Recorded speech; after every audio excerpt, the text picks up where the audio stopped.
Well, good morning, ladies and gentlemen. I'm sure you have read or heard about President Obama's visit to Vietnam, lifting ban on U.S. arms sales to Vietnam. As I was saying with talking to Professor Curtis, and now Vietnam is becoming pseudo-alliance with the United States. And President Obama is scheduled to visit Hiroshima nuclear bomb site. So all these, I suppose, reflect the rapidly changing geopolitical environment in this region and dynamics in the international relations. On top of this, and in the midst of all these changes, the U.S. presidential election day is drawing near. The outcome will provide another dimension to these geopolitical changes in this region, and for that matter, for the whole world, particularly if Mr. Donald Trump wins the election. I think the impact will be quite substantial either way. So we have so many questions, and then about what is going to happen and what all these add up to. Well, this morning we are very fortunate to have Professor Gerald Curtis from Columbia University with us. As you know, he visited us a number of times before, and he is the leading scholar, academic in the United States, who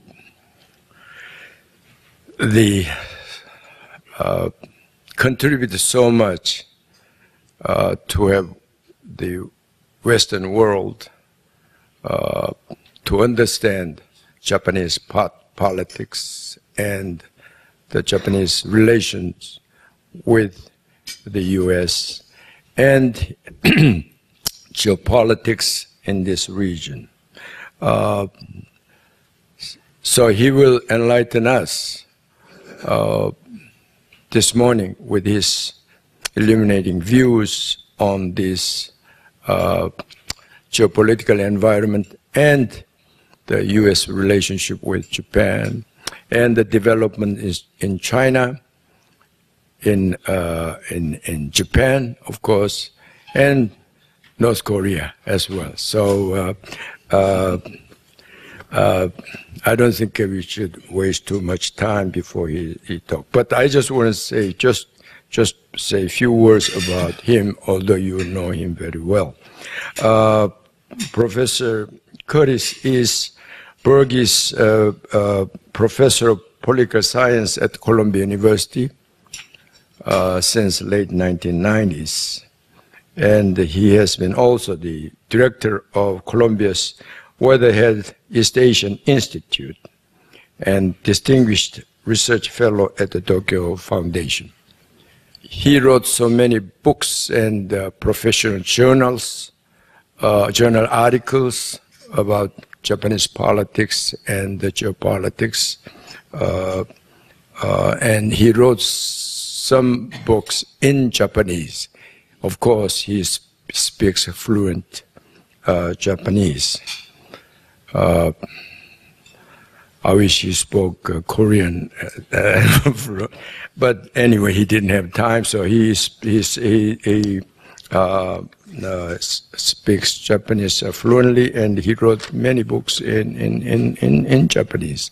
So he has received so many honors and the prizes from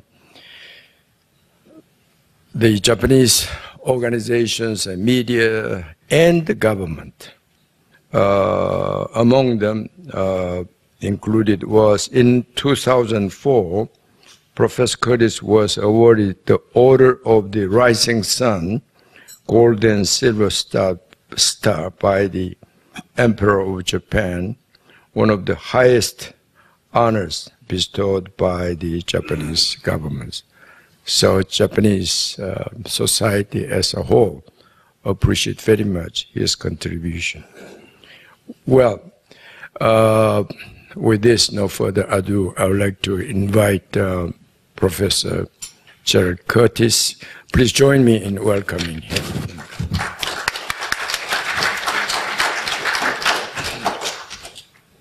Thank you. Good morning. As Professor Ilse-Kung just said, unfortunately, my Japanese is pretty good, but my one regret in life is that I didn't study Korean. I had actually started informally with one of my graduate students, so I learned how to read Hangul, and it was great. At least I could read a lot, but then I got so busy, and the pronunciation was so difficult, and I figured I'll do it later, and then later never came. So, unfortunately, I wish I had, but that's that.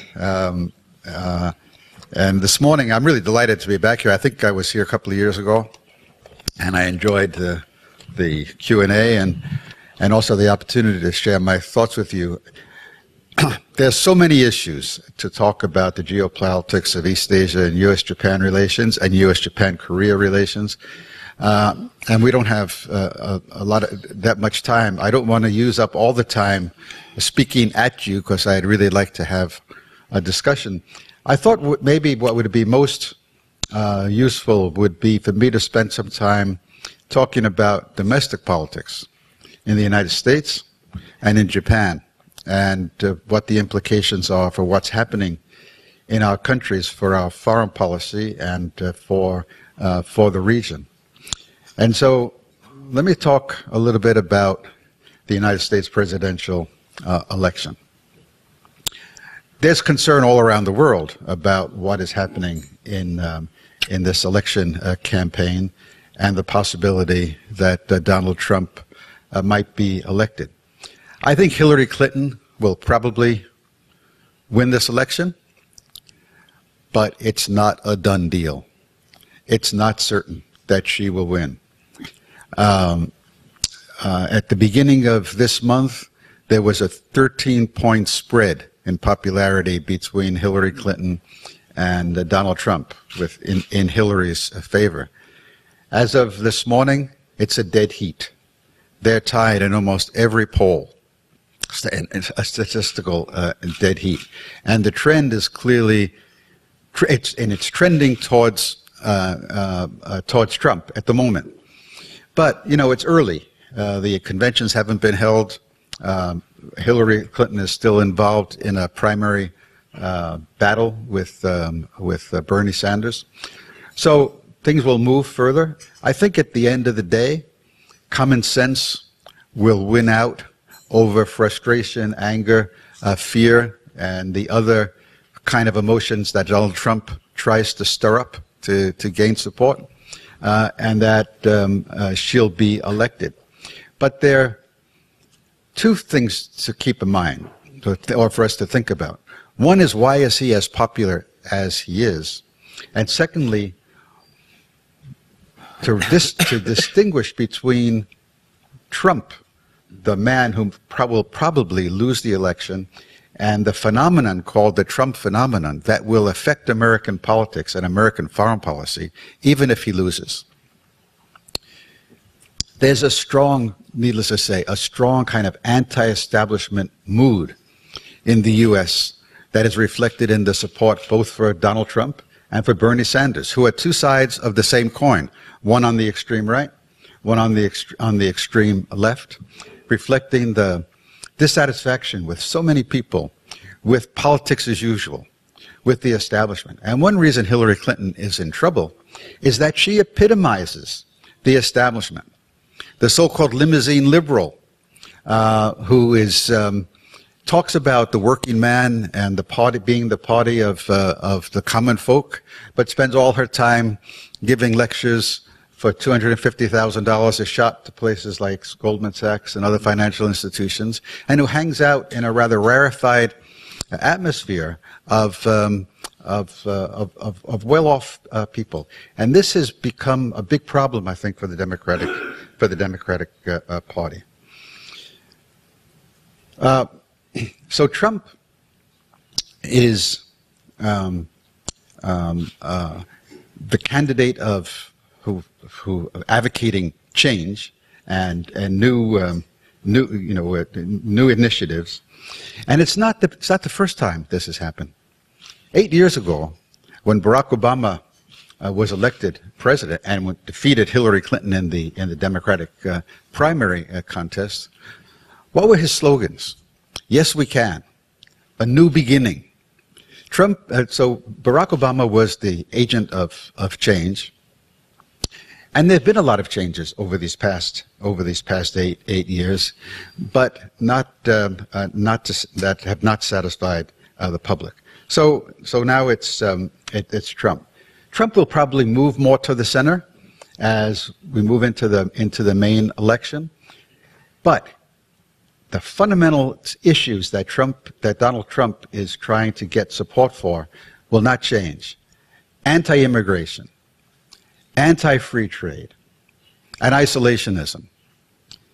Now, this is what Donald Trump stands for. There's a kind of a political earthquake underway in the United States. And when earthquakes occur, and as a Japan specialist, I've witnessed many, including the very big one in Kumamoto last month. When an earthquake occurs, it exposes deep fissures in the society. And that's what we see in the United States. And I think there are three fissures, or three big divisions in American society that will remain an issue for our country, whether Trump wins or loses. The most important one is the growing and the extreme state of inequality in income and wealth in the United States. It's not just the 1% against the rest, the very wealthy 1%. It's that the top 20% of Americans have seen their standard of living increase year on year ever since the recovery from the Lehman shock. The other 80% have had stagnant incomes since 2000. And it's this 80% that Donald Trump, that provides the pool of people that Donald Trump appeals to. And inequality is overlaid with another fissure or another issue in American society that is driving a lot of politics, and that's our demographic transition. The percentage of the American population that is white will be less than 50% within 30 years. In 1960, 85% of Americans were white. This year, the percentage is 63%. In 2045, it'll be less than 50%. The age cohort under 18, up to 18, within 3 years, by 2019, within 3 years, people between the ages of 0 and 18, the majority will be non-white. And 45 years and 30 years from now, 1 of every 3 Americans will be Hispanic. These are huge changes in American society. And they are the source of the strength and the dynamism of American society, in my view. And it's why we don't face the demographic problem that you face and that the Japanese face of a rapidly aging and shrinking population. Our population is neither shrinking nor is it aging because immigrants are young. And immigrants have children. And so I think it's the source of strength of America that we've always been an immigrant society.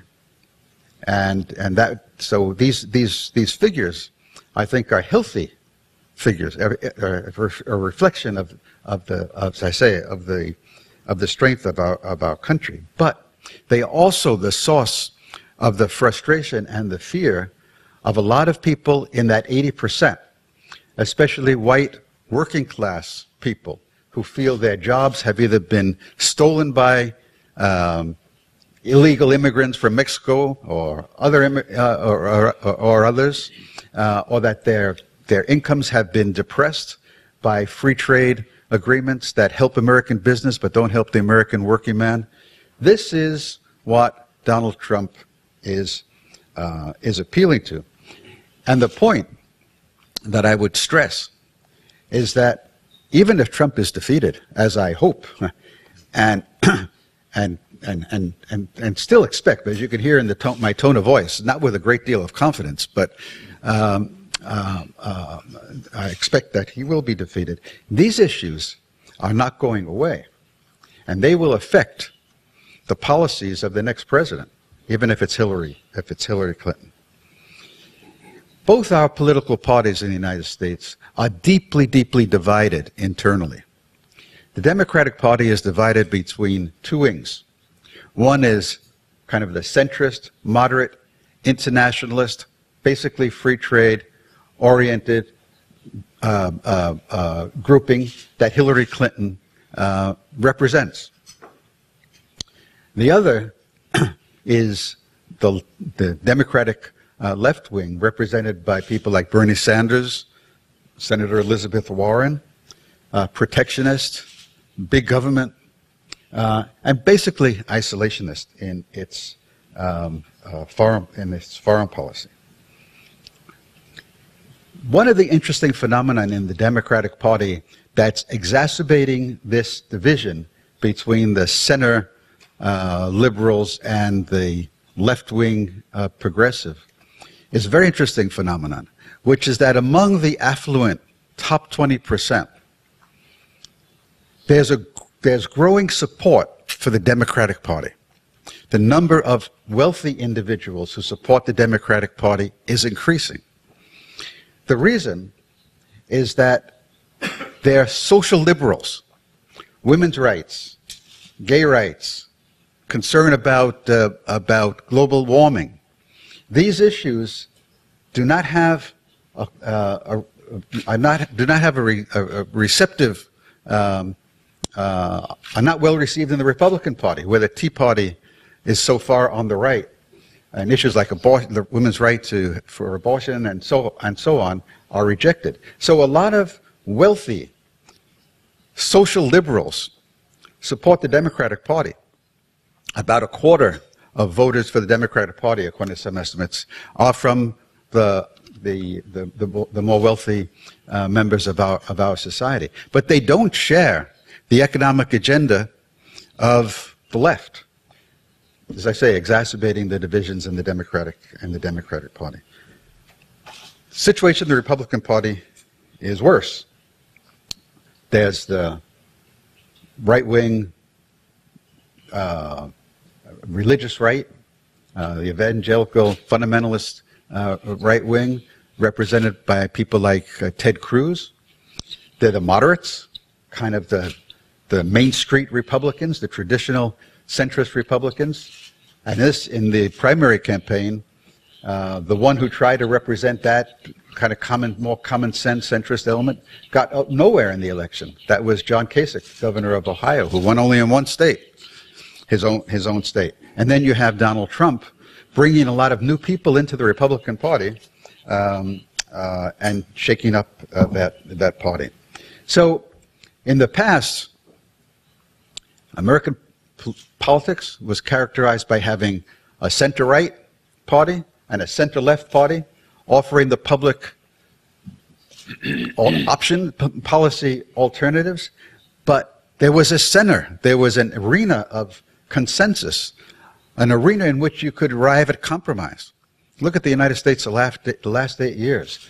No compromise. The Republicans have opposed everything that virtually everything that Obama has tried to do. And how we restore a politics of compromise and consensus. You cannot have an effectively functioning democracy without consensus and an area of compromise. And right now, that's a big problem in the United States. Donald Trump gave a foreign policy speech a few weeks ago, which every foreign policy expert kind of denounced, full of contradictions, unrealistic, dangerous. And I agree with that assessment. But I listened to that speech, and I was thinking to myself as I did, you know, a lot of people, a lot of Americans who are not foreign policy experts are listening to this, and I imagine they're saying to themselves, that's exactly right. That's what I think. Yeah, I think free trade has been good for American business, but it's really bad for me. That view is very widespread in the United States. And I should mention, as a consequence, the possibility that the Trans-Pacific Partnership Agreement, TPP, will be passed by the Congress is much less than 50%. It's very difficult for me to see TPP being approved. Probably the only window is the so-called lame duck session after the elections in November. It's a very short. It's only a 16-day. It's scheduled to be only a 16-day lame duck session. But there, the senators don't have to worry about being elected. They were either elected or they were defeated. But even if they were defeated, then they're really free to vote as they like. So Obama will try to get the TPP through the Congress in the lame duck session. Along with the presidential election, there's congressional elections in November. In the Senate, there are 24 seats at stake that are currently held by Republicans, and 10 seats that are held by Democrats. If the Democrats win those 10 seats plus another 4, they'll have a majority in the Senate. So one thing about even if Donald Trump were, God forbid, to become president, I think the chances are very high that the Senate will be controlled by the Democrats. It's currently controlled by the Republicans, you know. Will be controlled by the Democrats after this election. So that'll be a check on Trump. But of these candidates, 24 Republicans, 10 Democrats who are running or candidates from those parties running in this election, how many do you think have come out in favor of TPP? The answer is 0, not 1. Among all the 24 Republican and 10 Democrats, not 1 has come out in favor. Almost all of the candidates have not stated what their position is. But as we get closer to the election, you'll see many of them come out against TPP, just like Hillary Clinton did after saying it when she was in government that it was the gold standard. So, and if it doesn't pass in the lame duck session, I don't see how it can pass under a Democratic Congress, where even if Hillary Clinton were to become president and change her view and say we should pass it, it's unlikely to happen. So what does that do to America's credibility in the world after other countries like Japan, like Prime Minister Abe, using a lot of political capital to get his agricultural lobby to go along if the U.S. pulls the rug out from under the TPP? This is the reality that we face. One other thing about this election that's very disturbing to me is the irresponsibility of the American media in covering it. 6 months ago, no one thought that Donald Trump was a serious candidate. But the media thought he was interesting. He was good entertainment. And they provided a lot of free advertising time to Donald Trump. In the process, they helped create a monster that now the media is desperately trying to destroy.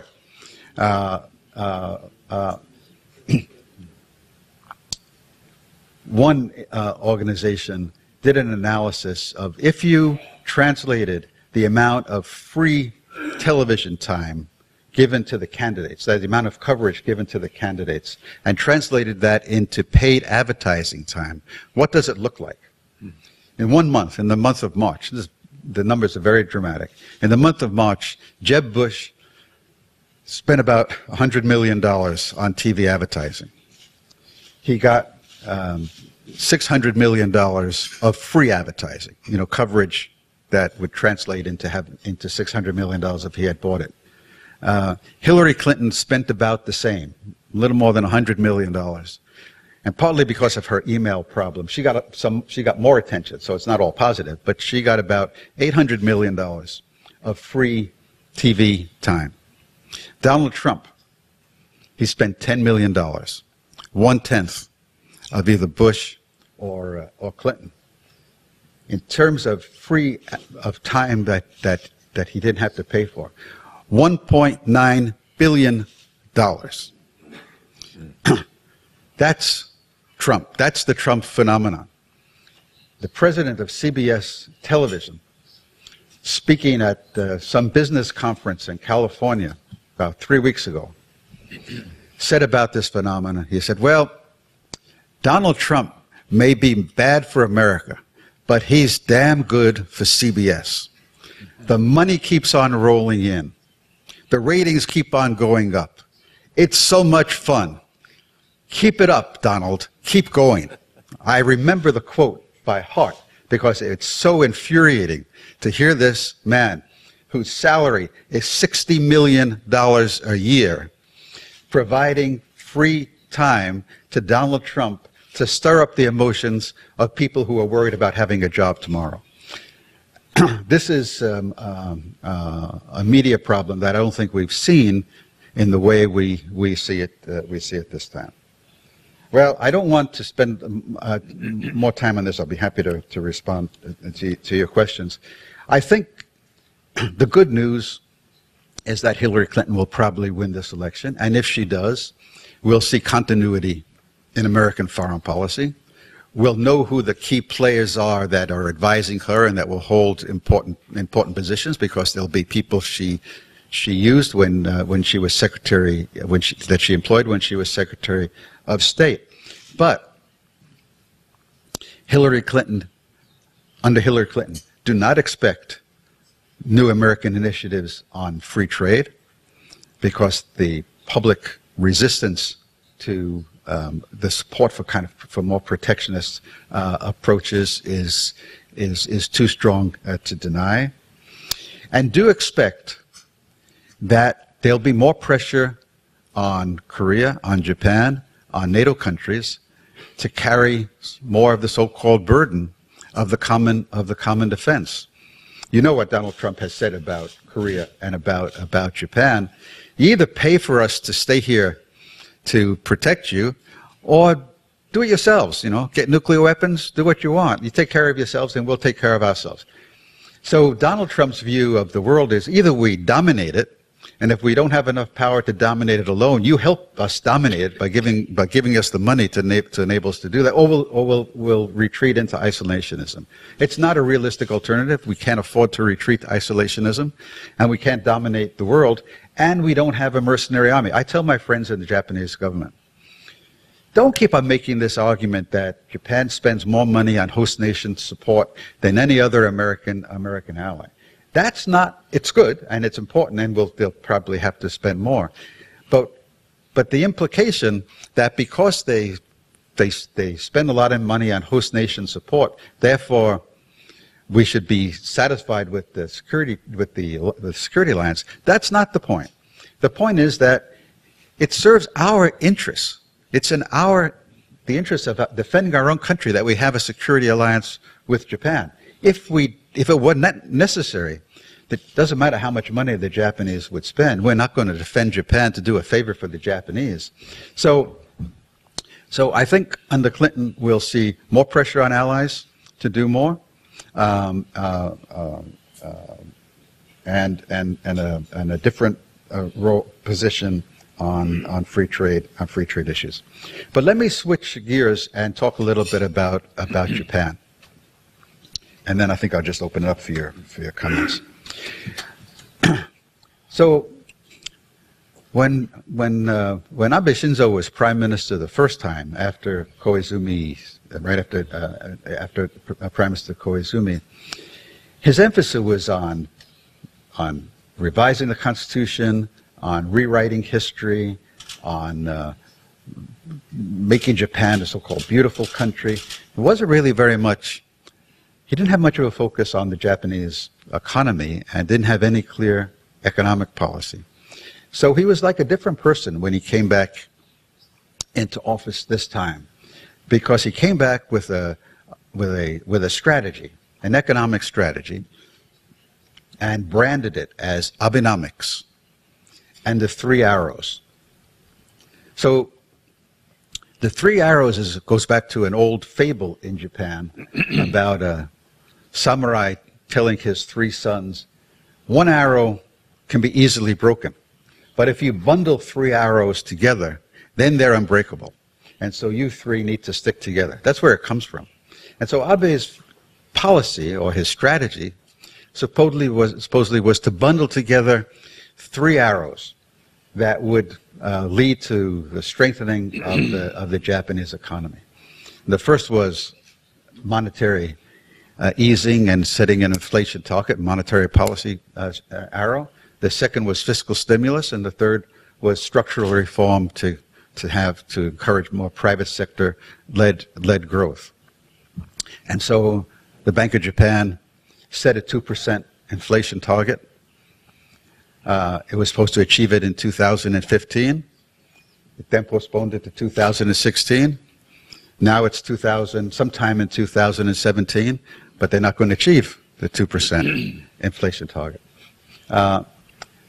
All three of these arrows sort of were bundled together so that you would have BOJ policy that would change the mindset, people's mindset, to get them out of this deflationary mindset, so that if you expect that prices will be cheaper next year than they are now, the incentive to consume and to invest is lower than if you assume prices will go up.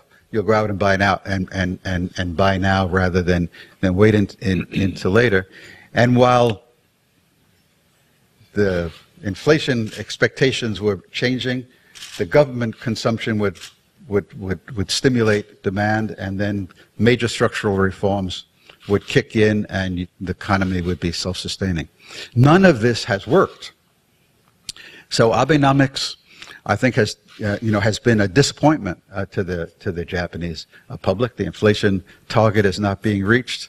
And on fiscal policy, the Japanese have had one foot on the pedal and one foot on the brake, steadily increasing the size of the deficit finance budget and raising the consumption tax at the same time.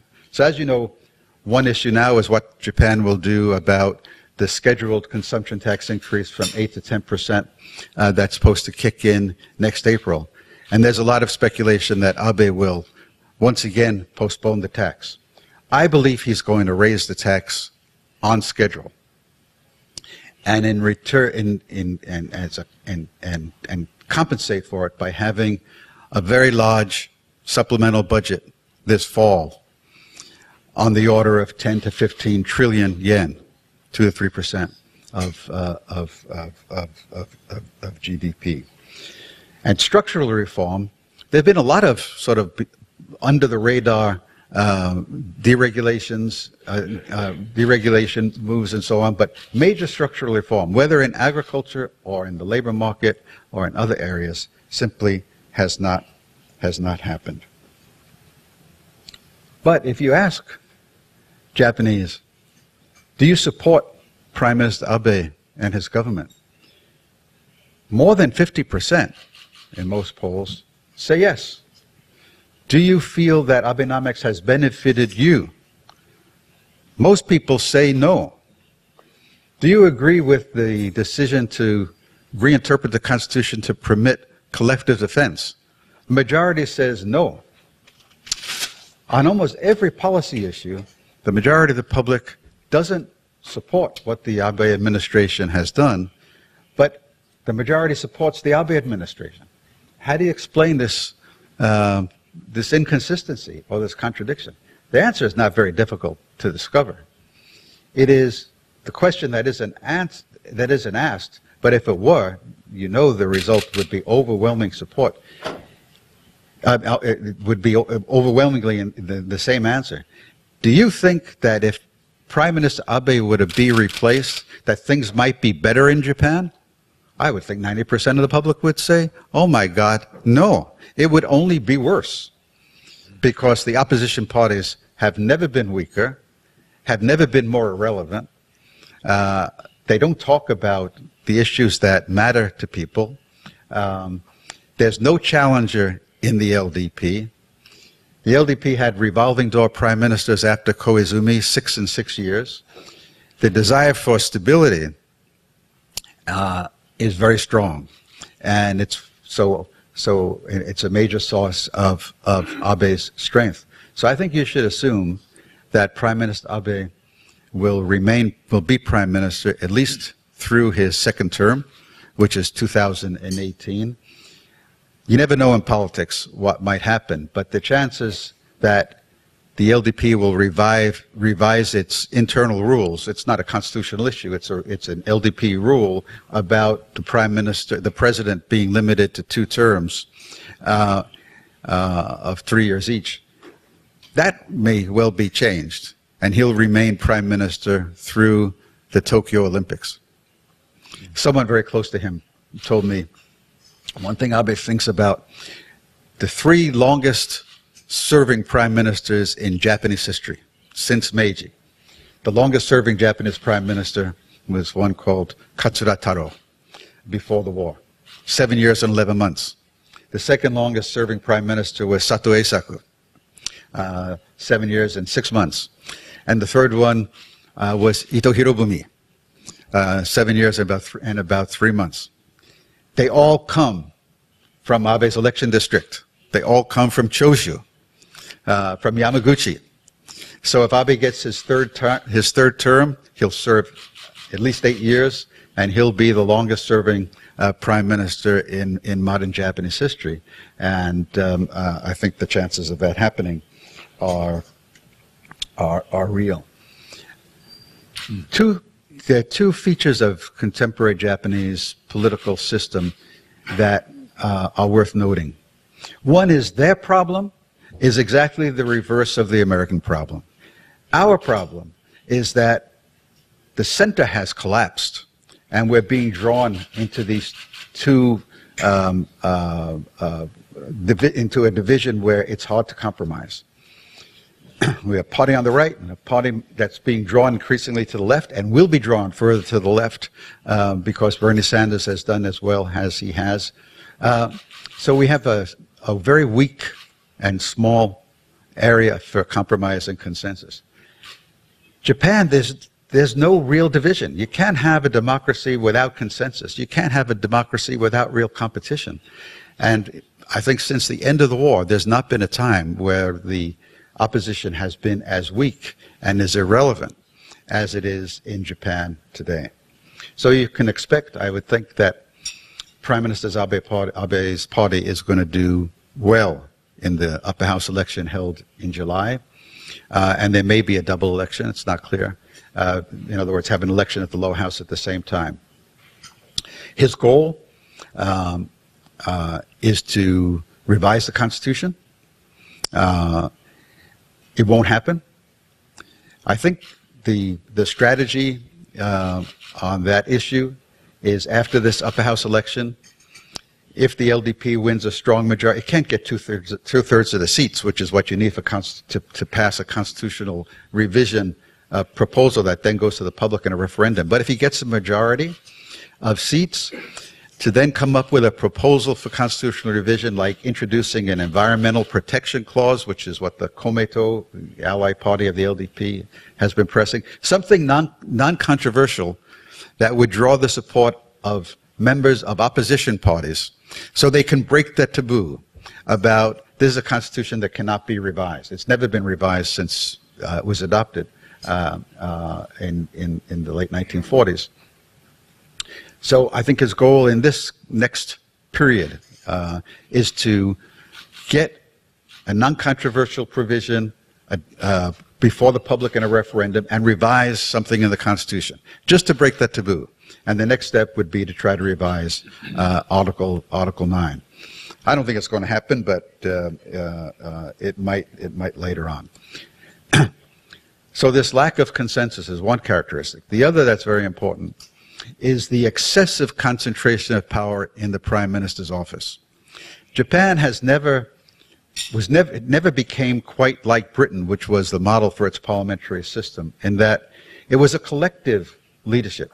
The cabinet, each cabinet minister was kind of the boss of his ministry, who had the final word and didn't hesitate to express his views on policy before checking them out with the Prime Minister. And the Prime Minister often acted more like the chairman of the board of this collective cabinet. That is not the way the Japanese government is run anymore. This is Prime Minister Abe's government in a way that has never been true in post-war or even pre-war Japanese history. No cabinet minister says anything that the Prime Minister doesn't agree with. People are very careful, and I have a lot of friends in the LDP, in the Diet, that I meet with, and they're oftentimes very open in their criticism of Prime Minister Abe to me privately, but never publicly. So some degree of concentration of power in the Kante, in the Prime Minister's office, is good, gives more coherence to the policy process, and so on. But the excessive concentration that I think that we see is very problematic. Now, Japanese foreign policy. I think Prime Minister Abe has a conviction that Japan should be regarded as a great power, that Japan has a role to play as a leader in this region and globally. And he's pushed hard to expand the definition of legitimate roles and missions for the Japanese military. And that's what changing the interpretation of the Constitution to permit collective defense is all about. That Japan's military can engage in combat operations with the United States, or potentially with other countries that are allies when its interests are at stake. And so I think in Korea and elsewhere, there's concern about where Japanese foreign policy, and especially its security policy, is likely to go. I'm fairly relaxed about this issue. Whatever Prime Minister Abe's aspirations or dreams might be about Japan's role in the world, he's dealing with a society that is inward-looking, that is comfortable, that is not supportive of Japan taking high risks and playing a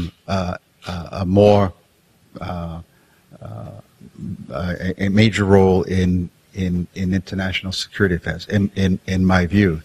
So when he was in Washington in April, and the guidelines for defense cooperation was signed with the United States, he talked about how he would pass legislation last summer, that would enable Japan to sort of march arm in arm with the United States in various security operations. And then once he got back, he had to walk back a lot of that rhetoric. And the bill that finally passed the Diet in September that does provide for collective defense is very limited in what it can do. So I think the Japanese public is not prepared, at least not under current circumstances, to accept that Japan should be a so-called normal country. First of all, what's a normal country? What we think is a normal country is not what Japanese, who grew up, particularly young Japanese, think is normal. Normal is what they have. And so I think Prime Minister Abe is realistic enough that he know that he can't push public opinion too far. His only hope, really, is that the Chinese will continue to be aggressive and bullying and scare people enough so that it will change Japanese public opinion. But we hope that they don't do that. And then there's a demographic constraint. A shrinking population and an aging population is not a recipe for having a much stronger military. So that's really what I wanted to say about U.S. and about Japanese domestic politics. I think the U.S. situation is very unpredictable, and as I said, whatever happens to Donald Trump in the election, the issues that he has raised are going to be something that we have to try to come to grips with for years to come. There's no quick or easy answer to these issues, and I think it does mean a somewhat more constrained role for the United States in foreign policy. I think I'm going to maybe stop here. I have a lot of things that I would also say about China and North Korea and so on, but rather than do that, let me open the floor for your questions about anything I've said or what I have, or things we haven't yet discussed that I'd be more than happy to respond to. Okay, thank you very much. Why don't you? Sure. Okay, thank you. Well, Professor Curtis touched on wide range of issues and policy-wise and the region-wise. Well, with this, why don't I invite some comments or questions from the floor? Yes, Dr. Kim first, yes. Jerry, thank you very much for your very wide-ranging speech. The one subject we are interested in is U.S. position on Japan's military.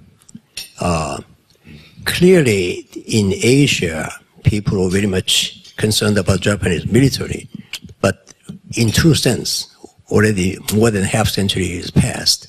Because of their sins of the past, you cannot just say Japan cannot have military or cannot have. So when whatever the definition is, Japan, when they talk about the normal country, is a policy. Now, what I like to know is Americans' attitude toward the Japanese militarization and their role. Clearly, the population per se does not give enough of a thought. So at this point, what we have to concerned about is State Department's lines. It has been very much weaving, as I say.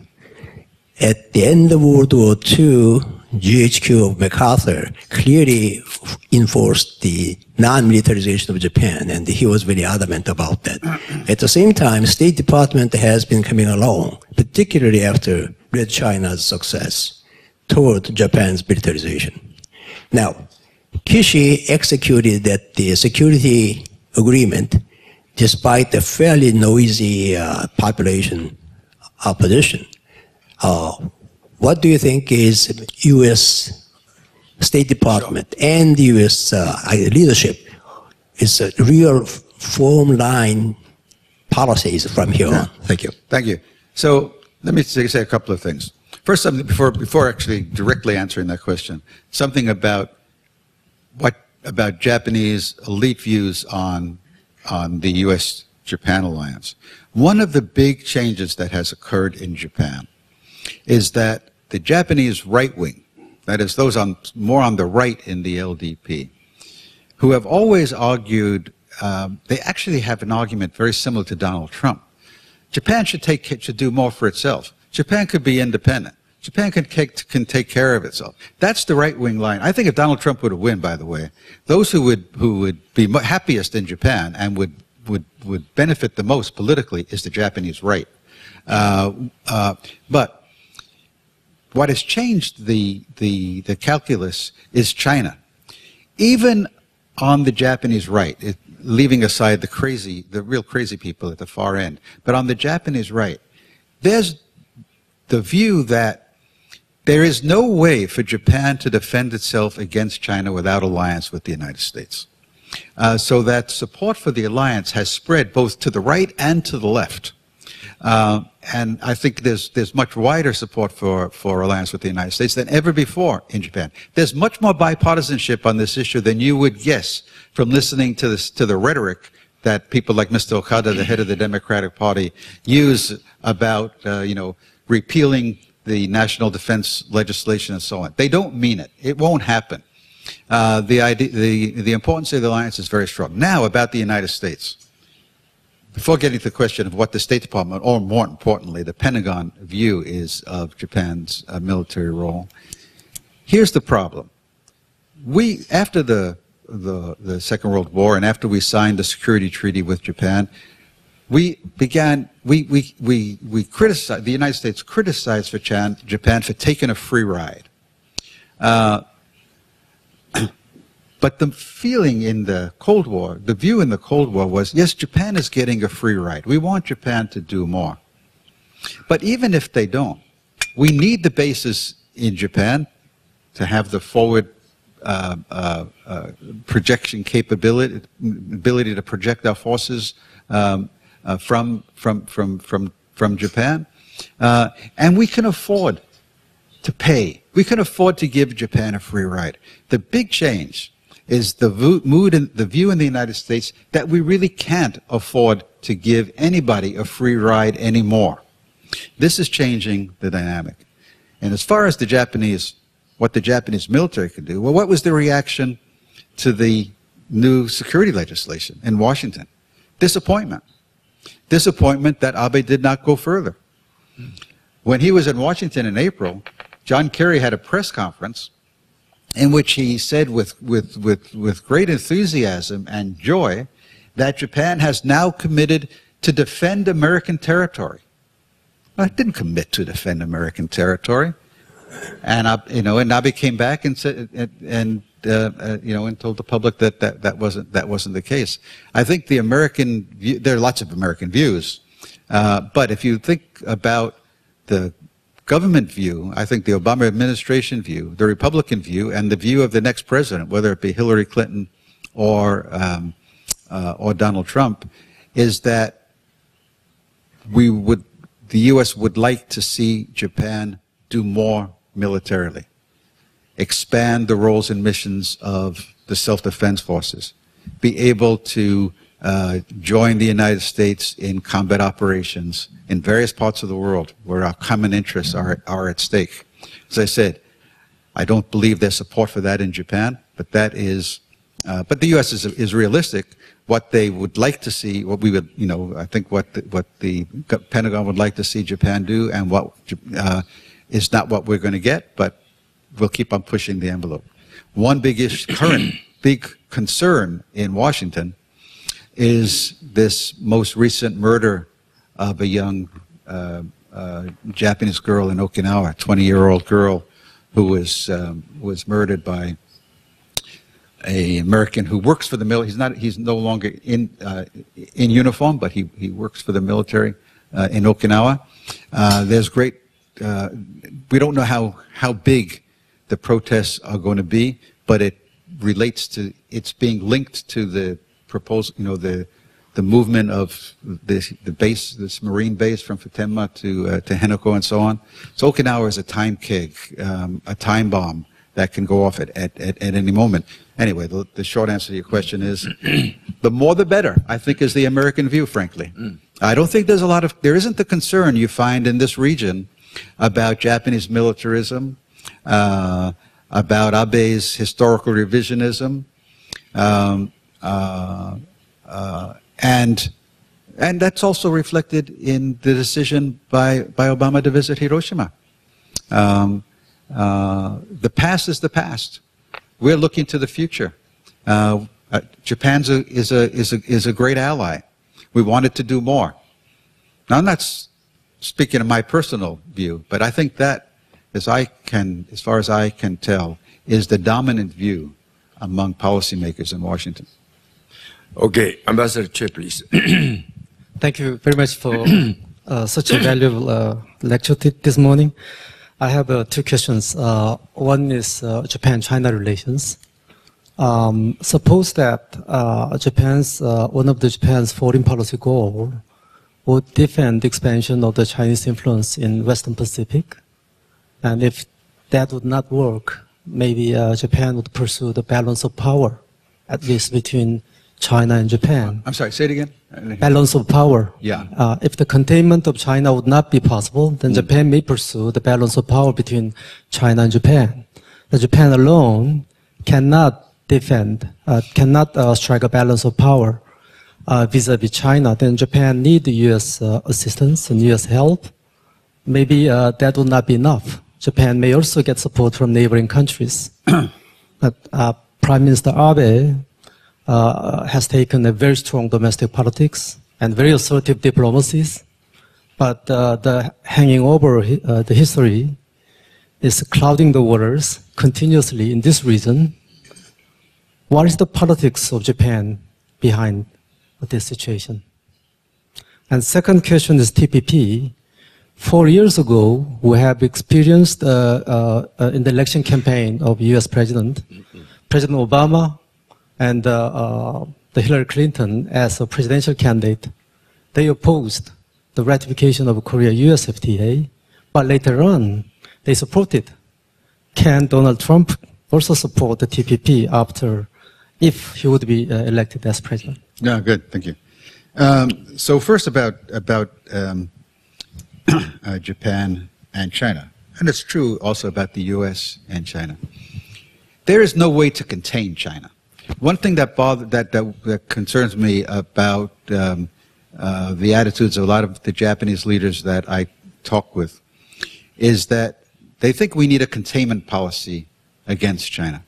But you can contain a country that's the major trading partner for every other country in this region, and whose role in the global. This isn't the Soviet Union, which was a big military threat, but was not economically part of the world in the way that China has played such an important role in world affairs.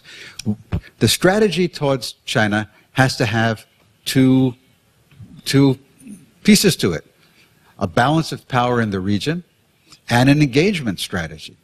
We need to make sure that we balance Chinese power. I think a balance of power in East Asia means balancing against China. And we see that happening. The U.S.-Japan alliance, the decision, why did Obama decide to end the ban on arms sales, on arms transfers to Vietnam? It's all about China.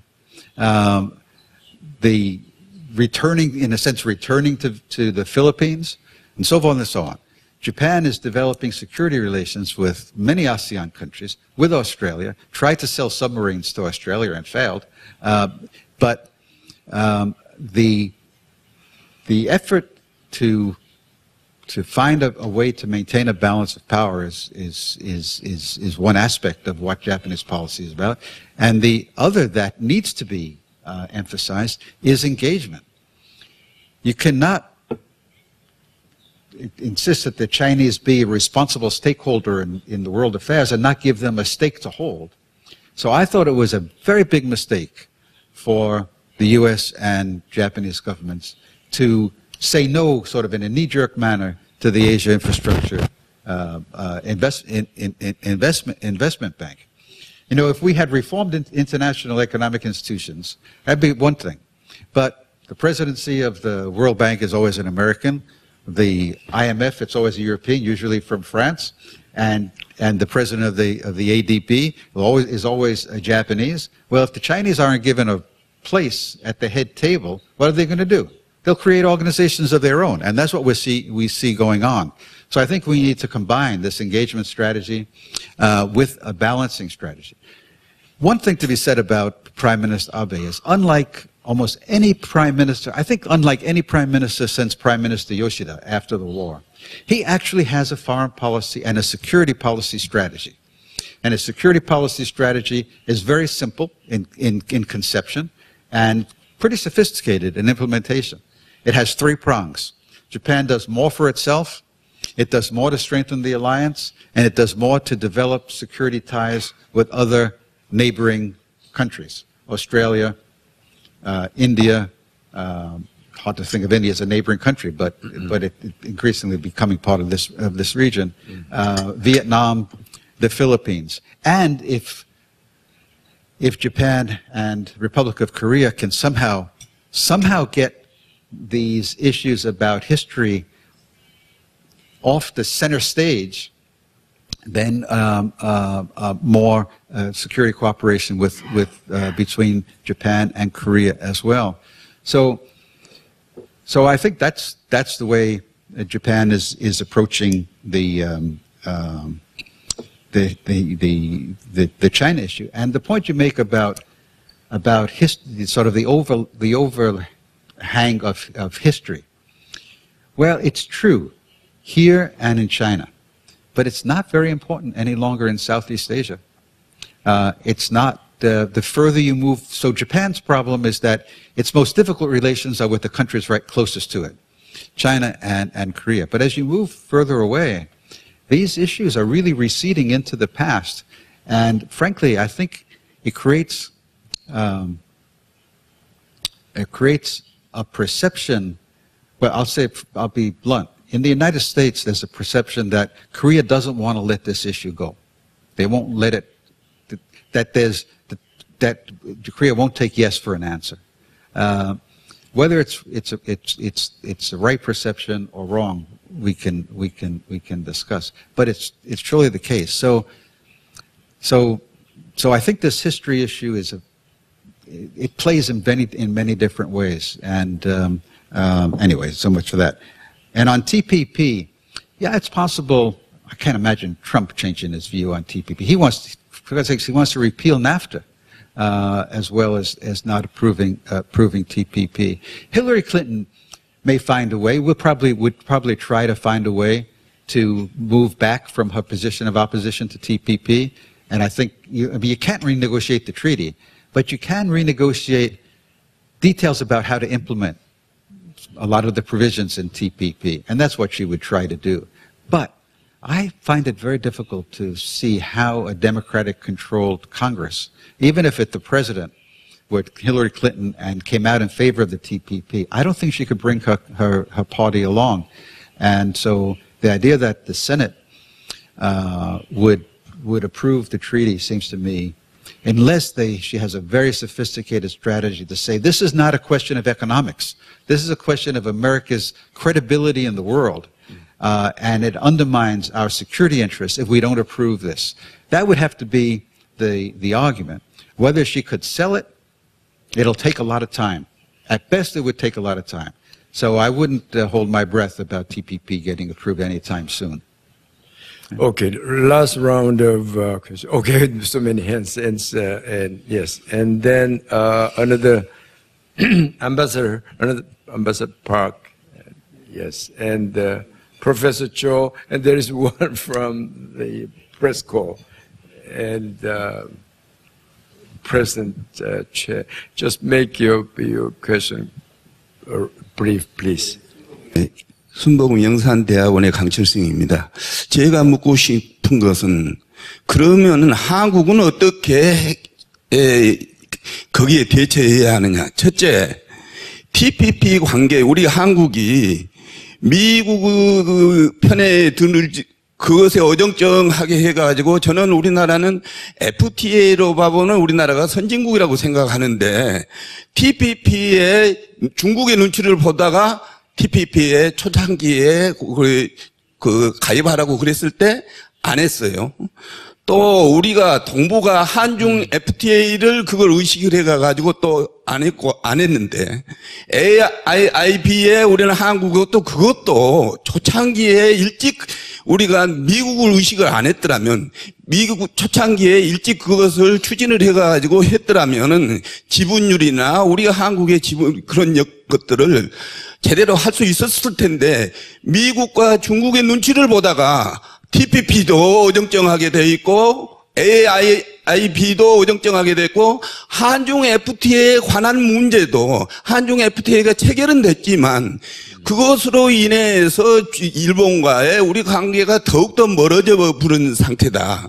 그렇다고 그러면은 한국은 TPP에 어떻게 처신을 해야 하고 또 IIBA라든가 한국과 중국은 우리가 체결을 했지만 한중 FTA에 관한 것들이 일본이 지금 어정쩡해가지고 하고 있는데 그렇다면 우리나라는 어떤 정책을 취해야 하나요?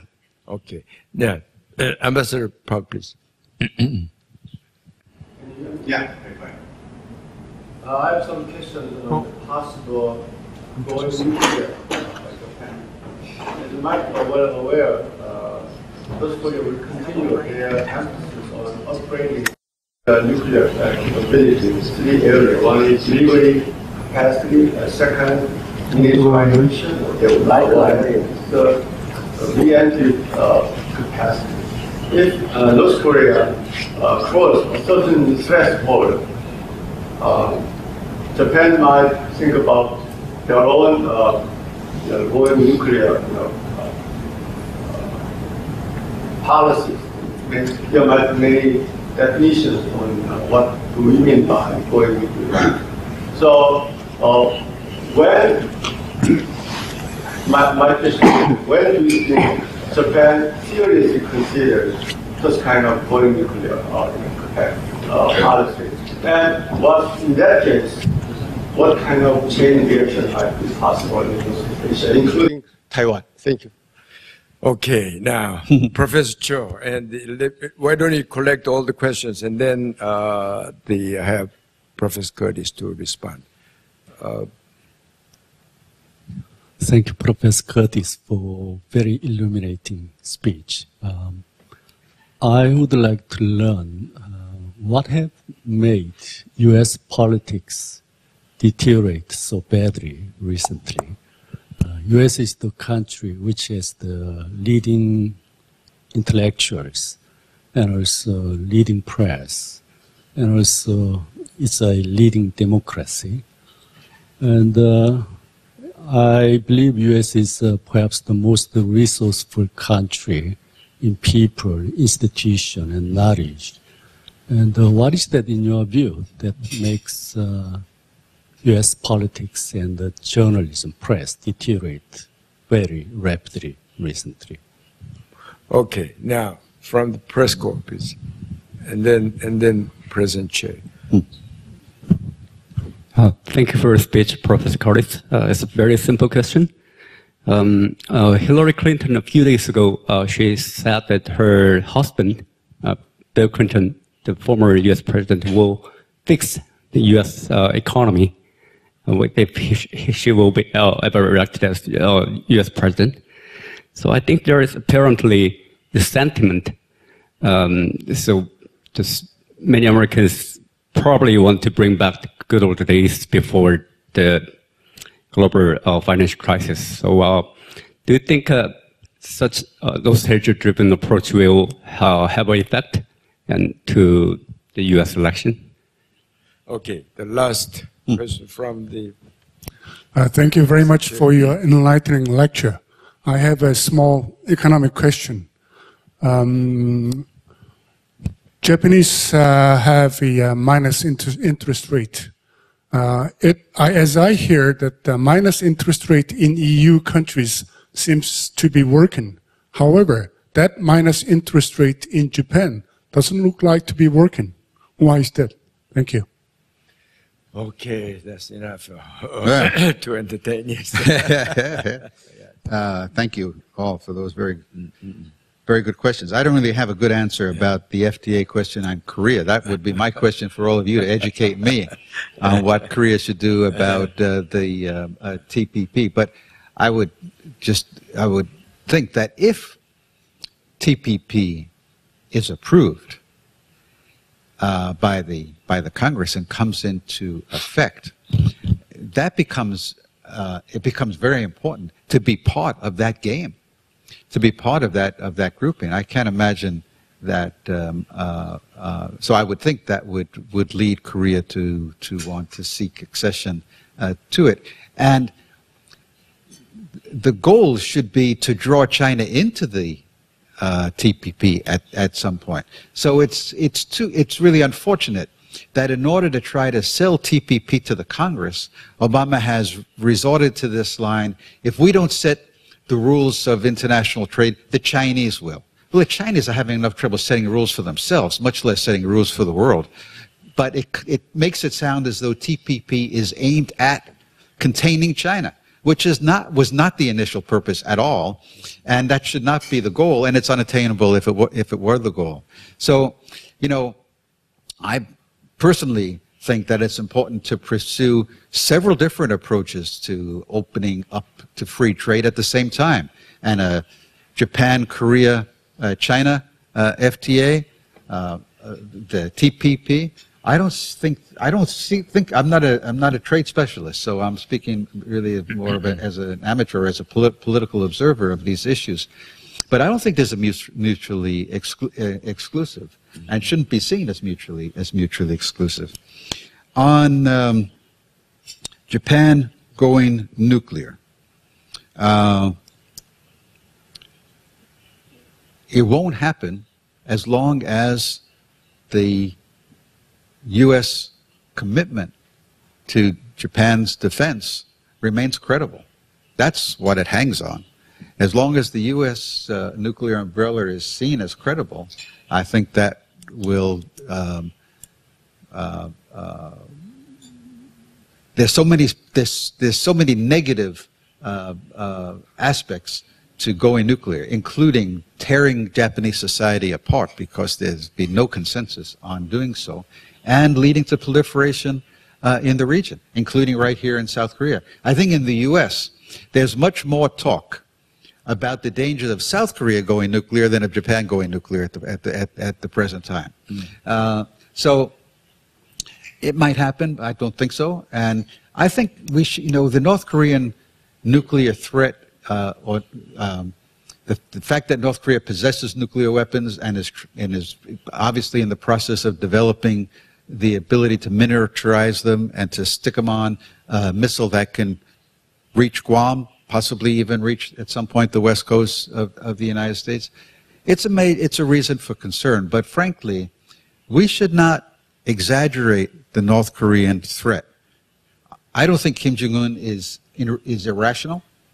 I think he knows that if he were to use nuclear weapons or to be about to use nuclear weapons, it would mean the utter destruction, devastation of his country. So, my view on North Korea is that I've become increasingly hardline on North Korea. There's no solution to the North Korean nuclear problem. They're not going to give up nuclear weapons.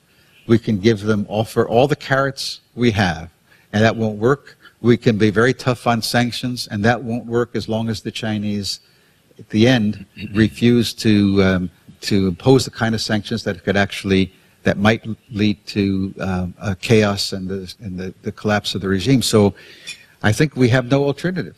Contain North Korea as best we can, try to prevent proliferation, their ability to sell weapons material and so on, and hope that the day when that regime collapses comes sooner rather than later. But I think it's dangerous to use the North Korean nuclear threat as a reason to have a big arms race or going nuclear and so on, which you hear from the right in Japan and elsewhere. So I don't think it's a issue that we're going to confront for some time to come. When it would happen, when Japanese would consider doing so, let's be honest.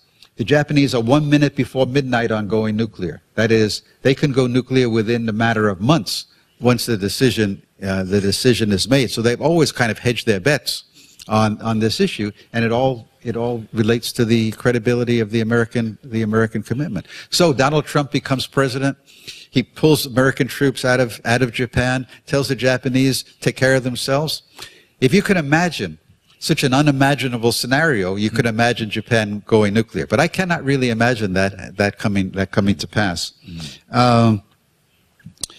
Why has the quality of politics deteriorated so much in the United States?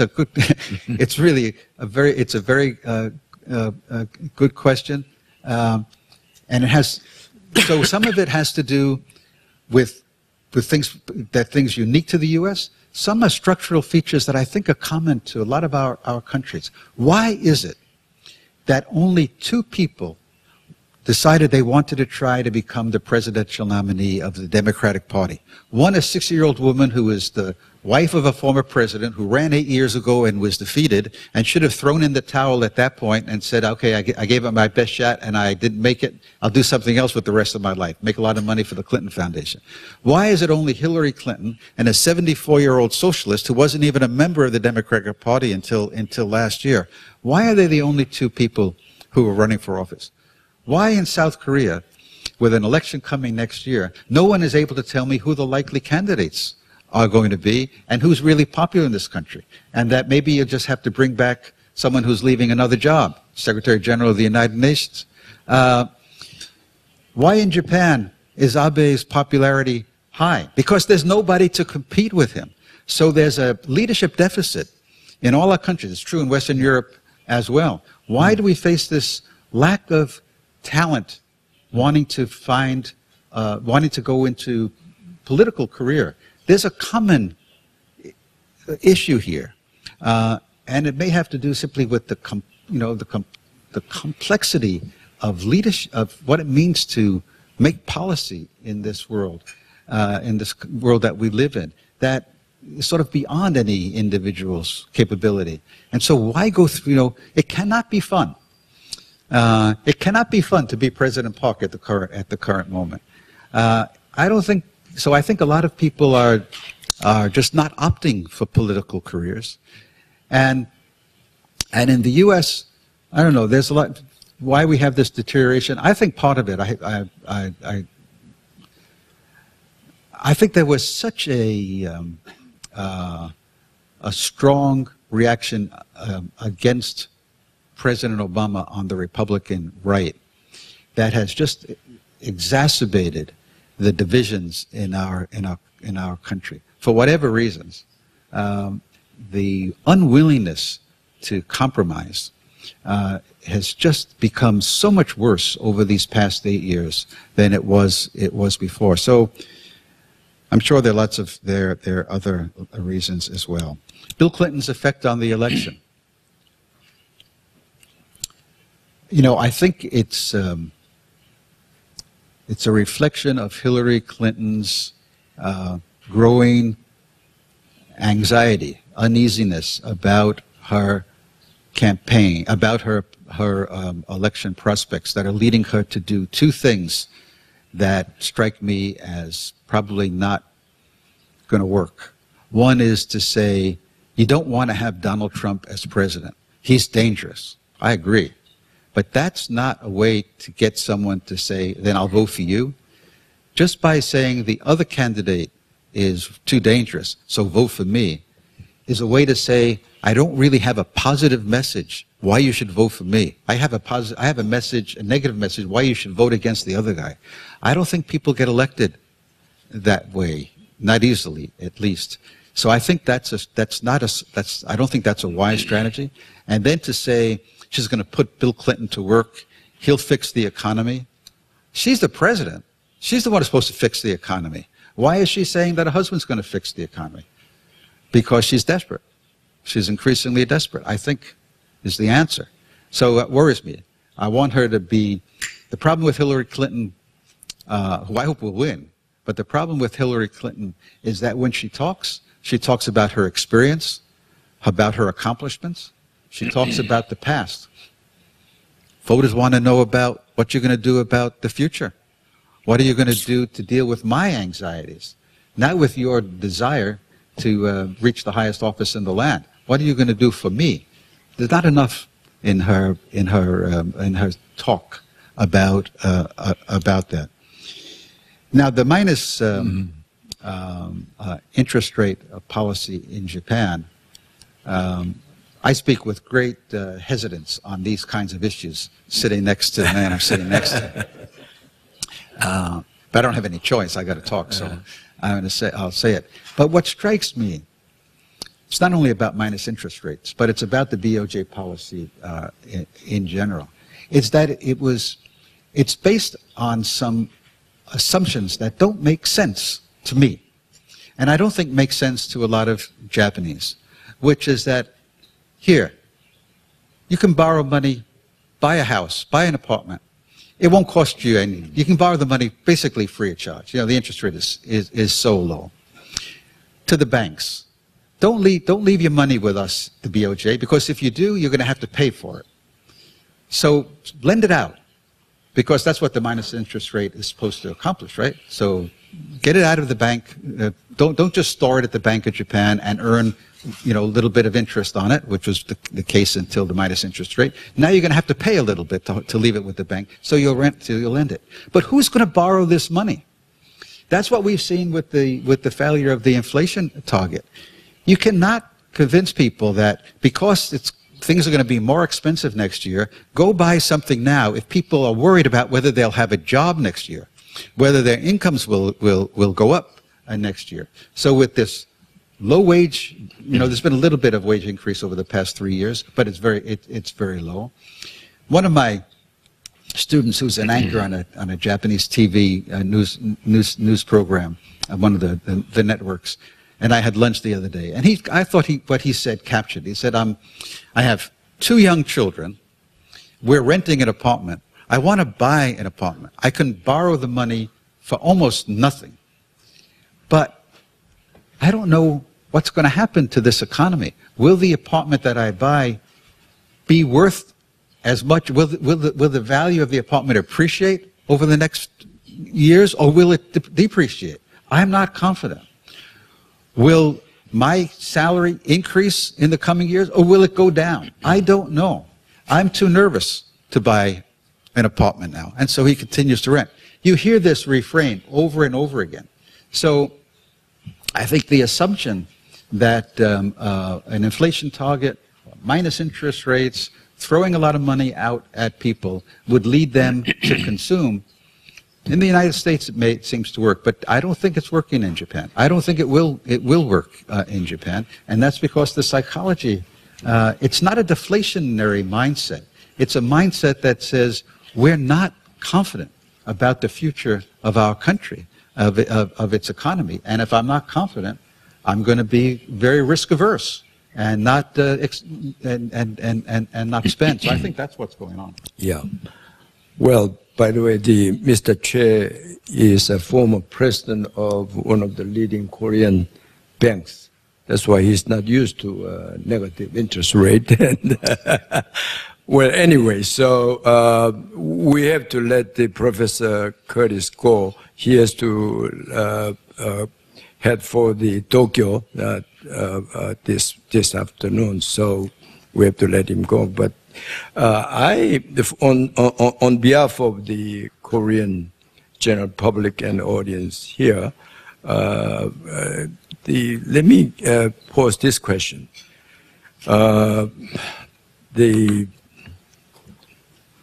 We know that President Obama will visit Hiroshima nuclear bomb site. I know, as I gathered, President Obama is not going there to apologize for bombing, using the nuclear, the bombs there. And many Koreans are quite apprehensive about the President Obama's visit.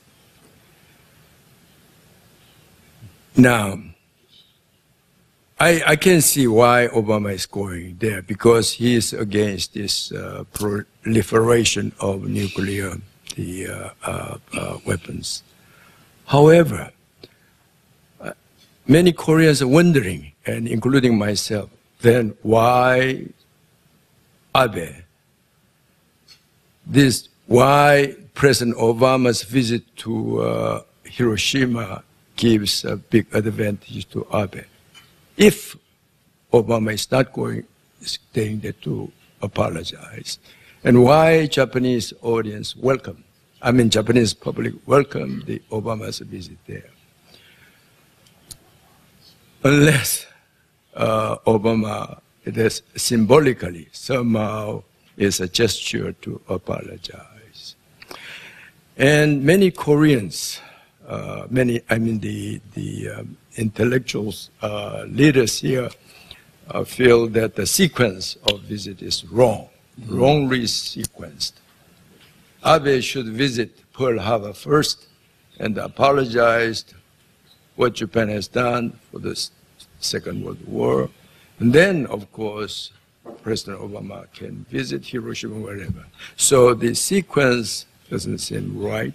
And so what is the perception, first of all, among the Japanese people about this President Obama's visit? And what's your feeling on this? Well, we saw, there was kind of a trial balloon when Secretary of State Kerry went to Hiroshima just about a month ago to see what a trial balloon in the sense of seeing what the reaction would be, both in Japan and the United States. And it was pretty positive. Japanese welcomed the visit. In the United States, there was some criticism, but not very much. So I think that encouraged Obama to go through with it. I'm certain that it'll be very much welcomed by the Japanese, even though he won't apologize as such in so many words. But the fact that he goes to Hiroshima and sort of pays respect to the memory of those civilians who were killed there, that will be interpreted as contrition or apology, or however you want to put it by Japanese. So I think it'll be very welcome. I think the fact that Abe will be with him in Hiroshima, and the visuals will show the Prime Minister with President Obama at the War Memorial in Hiroshima, will bounce up Abe's popularity numbers in the public opinion polls, which is why there might be a double election in July, depending on how big a bounce he gets. So I think it'll be welcome in Japan. There's some criticism in the United States, but it's pretty low level. The fact of the matter is, almost everybody that remembers those horrible days is dead. And so the emotions that made it impossible for a president to visit in earlier years in the U.S. are pretty much are very weak. I don't think that's so. And it's a long time ago, and maybe we just don't have as much of a deep sense of history as other countries. But the American view is we have a great alliance with Japan. We had a horrible war. It resulted in the use of weapons of mass destruction. And now look at the relationship. It's in very good shape. Let's celebrate it. And let's demonstrate our celebration of it by having the president make this symbolic visit to Hiroshima. I think that's the way it's being played by the administration. And I think that's the way it's going to be. It's going to be received. There's a lot of hypocrisy involved here, because this is not the beginning of the end of nuclear weapons in this world. And the Obama administration's policy on nuclear weapons is to invest a huge amount of money over the next 30 years to modernize the American nuclear force and to miniaturize it and make it possible to use nuclear weapons if necessary. So it's not that the administration is interested, has any policy to eliminate nuclear weapons, which is never going to happen in my view. Mm-hmm. But he will use Hiroshima as a way to try to rally the world community's support for preventing proliferation. And I think probably at the G7 there'll be something in the communique criticizing North Korea and so on.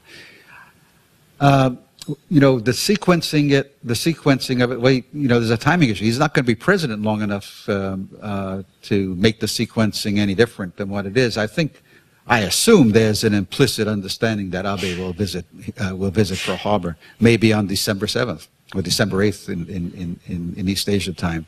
But when Abe was in Washington in April and spoke before a joint session of the Congress, he spoke about the war and didn't quite apologize, but but came as close as you want. So I don't think the issue of sequencing, I know I've heard it from Korean friends on this visit a lot. And you don't hear it much in the States. So in earlier years, I was asked, and I thought that it wasn't a good idea to go to Hiroshima. But by this point, I think after the Kerry visit, and with Obama going out of office, and given his, getting a Nobel Prize before he had accomplished anything, because of his views on nuclear weapons, going to the one place in the world that actually suffered from nuclear, from having weapons of mass destruction attack the city, yeah, it's the right time. He's the right person, the right president, and this is the last shot he has to do it. So I think it will go over quite well in Japan, and probably will be okay in the United States as well, and it'll be done. Well, I think what just Professor Curtis said is the way the Americans feel, and we should know about it. And we shouldn't be too emotional about what's happening. And this is the reality. In any case, I must say that geopolitics and politics are more interesting than the dry economics. Dry economics and statistics, and it's much interesting. Well, we should bring Professor Curtis back more often to hear very enlightening views and interesting. We should bring him back soon. Please give me, Thank you. give him. Thank you very much. Thank you very much.